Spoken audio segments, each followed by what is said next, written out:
මාලිකාවත්ත පාරේ කැඳ විකුණපු සාමාන්‍ය කොල්ලෙක් මුළු රටම හොල්ලපු කෝටි ගානක මත්ද්‍රව්‍ය ජාලයක මහ මොලකාරයා වුණේ කොහොමද?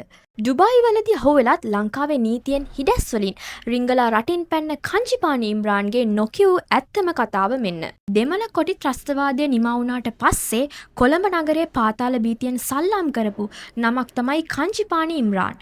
මාලිගාවත්තේ සාමාන්‍ය කංජි වෙළෙන්දුකගේ පුතා කොහොමද මුළු රටම හොල්ලපු කෝටි ගණනක මත්ද්‍රව්‍ය ජාවාරමක සහ මනුෂ්‍ය ඝාතන රැසක මහා මොලකාරයා වුණේ. ඩුබායි වලදී මාකන්දුරේ මදුෂ්‍යක අහුවෙලත් ලංකාවේ නීතියෙන් බේරිලා ඉන්දියාවට පැන්න කංජිපානි ඉම්රාන්ගේ ඇත්තම කතාව මෙන්න.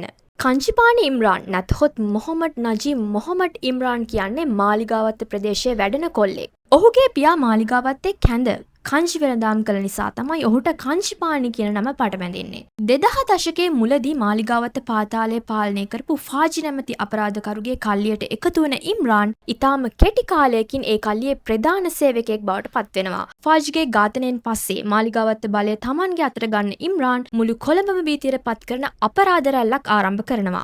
ලංකාවට හෙරෝයින් ඇතුළු මත්ද්‍රව්‍ය මහා පරිමාණයෙන් ගෙන්නපු ප්‍රධානම ජාවාරම්කාරයෙක් වුණේ ඉම්රාන්. මාලිගාවත්ත විතරක් නෙමෙයි සමස්ත බස්නාහිර පළාතටම මත්ද්‍රව්‍ය බෙදා හැරීමේ ජාලය මෙහෙයුවේ ඔහු විසිනුයි. පොලිස් අත්අඩංගුවට පත්වීම මගහැරීමට ඔහු ඩුබායි රාජ්‍යයට පලා යනවා. එහිදී තමයි ඔහුට ලංකාවේ අනෙක් බලවත්ම පාතාල නායකයා වන මාකන්දුරේ මද්දෝෂ් හමු වෙන්නේ. දෙදෙනා එකතු වී ඩුබායිහි සිට ලංකාවේ කප්පම් ගැනීම, මනුෂ්‍ය ඝාතන සහ මත්ද්‍රව්‍ය ජාවාරම ඉතාම සංවිධානාත්මකව මෙහෙයවනු ලැබුවා.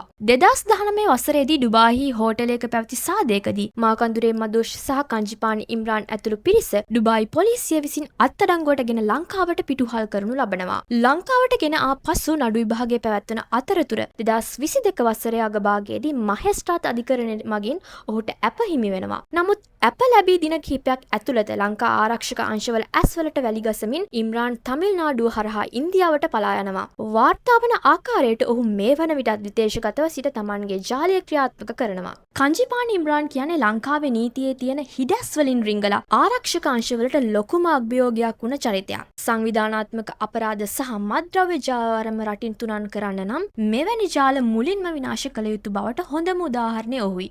මේ වීඩියෝ එක ගැන ඔබේ අදහස මොකක්ද? පහලින් කමෙන්ට් කරන්න. මේ වගේ තවත් කාලීන සහ අපරාධ විග්‍රහයන් බලන්න අපේ YouTube channel එක subscribe කරන්න.